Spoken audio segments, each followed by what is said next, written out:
Hello viewers! ఇవాళ special గుత్తి కాకరకాయ వేపుడు. నేను 20 చిన్న కాకరకాయలు తీసుకున్నాను. కాకరకాయల్ని శుభ్రంగా కడిగి, చెక్కు తీసుకొని, మధ్యలో నిలువుగా గీత పెట్టుకొని, చూపిస్తున్న విధంగా కాకరకాయకి ఉప్పు రాసుకొని, గిన్నెలో గానీ, బాక్స్‌లో గానీ పెట్టి, మూత పెట్టి అరగంట సేపు పక్కన పెట్టుకోవాలి. కాకరకాయలో స్టఫింగ్ కోసం ఒక స్పూన్ జీలకర్ర, 2 స్పూన్ల పచ్చిశనగపప్పు, 10 వెల్లుల్లి రెబ్బలు, 2 స్పూన్ల వేరుశెనగ గుళ్ళు, కొద్దిగా ఉప్పు, 2 రెమ్మల కరివేపాకు, కొద్దిగా చింతపండు, 7, 8 ఎండుమిర్చి తీసుకోవాలి. కళాయిలో పచ్చిశనగపప్పు, వేరుశెనగ గుళ్ళు వేసి వేయించుకొని, అందులో కరివేపాకు, జీలకర్ర, చింతపండు వేసి, కరివేపాకు పట్టుకుంటే పొడిమైపోయే విధంగా వేయించుకొని తీసేసి చల్లారపెట్టుకోవాలి.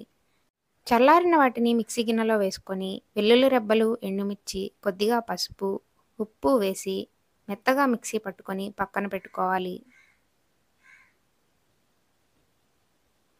కళాయిలో ఆయిల్ పోసుకొని ఆయిల్ వేడెక్కిన తర్వాత కాకరకాయల్లో నీరు గట్టిగా పిండుకొని ఒక్కొక్కటిగా ఆయిల్‌లో వేసుకొని మరీ ఎర్రగా అయ్యేంత వరకు కాకుండా కాకరకాయల్ని 50% వేయించుకొని తీసేసుకొని చల్లారబెట్టుకోవాలి.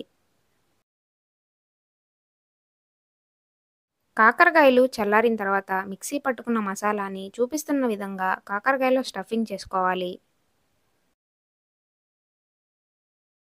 స్టఫింగ్ చేసిన కాకరకాయల్ని ఒక్కొక్కటిగా ఆయిల్‌లో వేసుకొని ఎర్రగా అయ్యేంత వరకు వేయించుకొని తీసేసుకుంటే గుత్తి కాకరకాయ వేపుడు రెడీ అయిపోయింది. వీడియో నచ్చితే లైక్ చేయండి. సబ్స్క్రైబ్ చేసుకోవడం మర్చిపోవద్దే. Bye bye.